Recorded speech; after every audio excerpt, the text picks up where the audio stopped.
మొగిల్చెర్ల అవధూత శ్రీ దత్తాత్రేయ స్వామి వారితో అనుభవాలను పంచుకుందాము.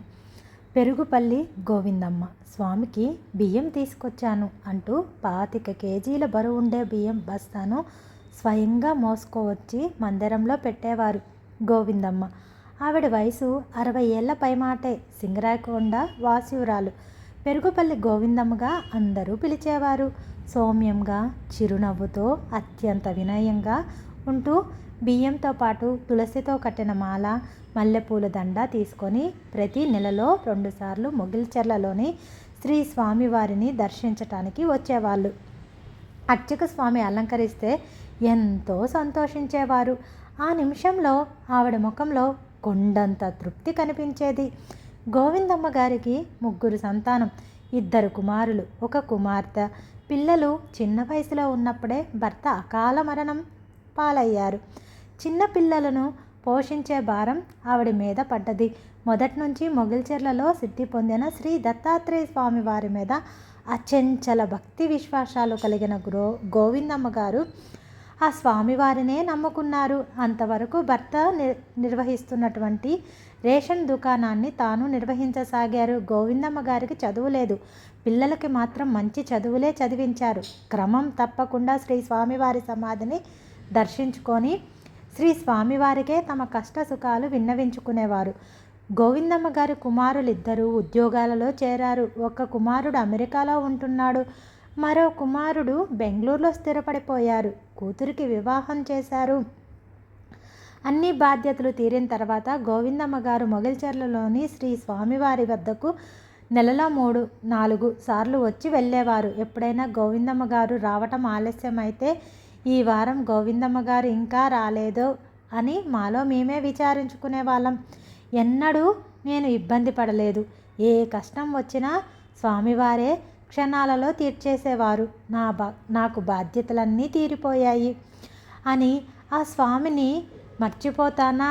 ఇప్పుడు నాకు ఖాళీ సమయం ఎక్కువగా ఉన్నది కనుక తరచూ ఇక్కడికి వస్తున్నాను అనేవారు.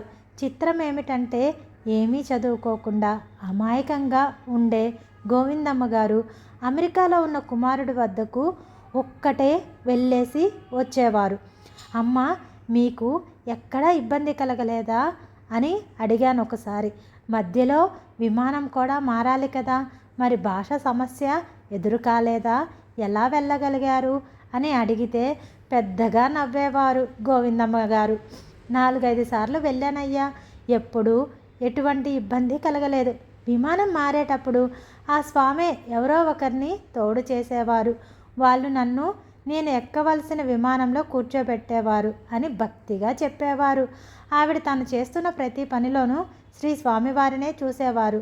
మొగిల్చెర్లలోని మందిరంలోకి వచ్చిన తన పాటికి తన ప్రదక్షిణాలు చేసి సమాధి దర్శనం చేసుకొని ఓ పక్కగా ఒదిగి కూర్చునేవారు. నిరంతరం శ్రీ స్వామివారి నామస్మరణే. వేరే ఏ విషయాలు ఆవిడకి పట్టేవి కాదు.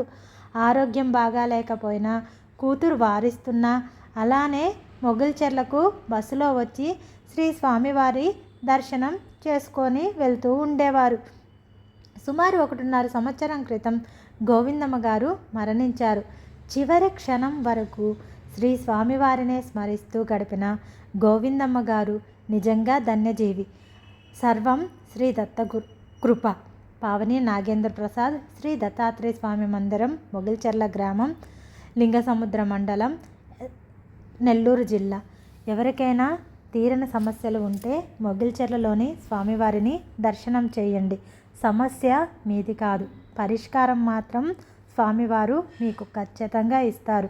స్వామిని దర్శించుకొని స్వామివారి మీద భారం వేసిన ప్రతి ఒక్కరి జీవితంలో చాలా విశేషాలు, చాలా అనుభవాలు ఉన్నాయి. ఇక్కడ కొన్ని మాత్రమే తెలియచేశారు మనకు ధర్మకర్తలైనటువంటి ప్రసాదరావు గారు.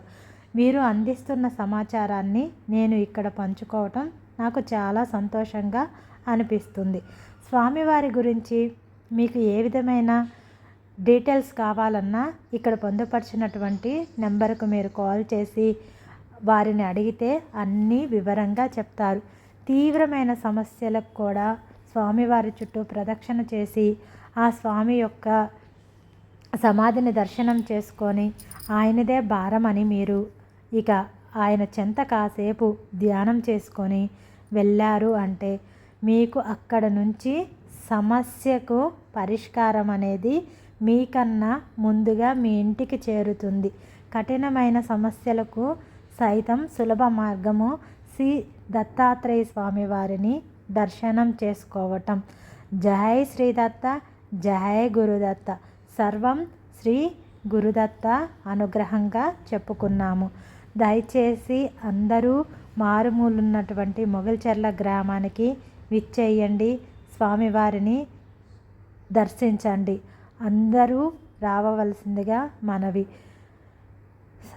అవధూత చింతన శ్రీ దత్తాత్రేయ స్వామి దర్శనం మీకు సకల సౌభాగ్యాలకు చిహ్నం.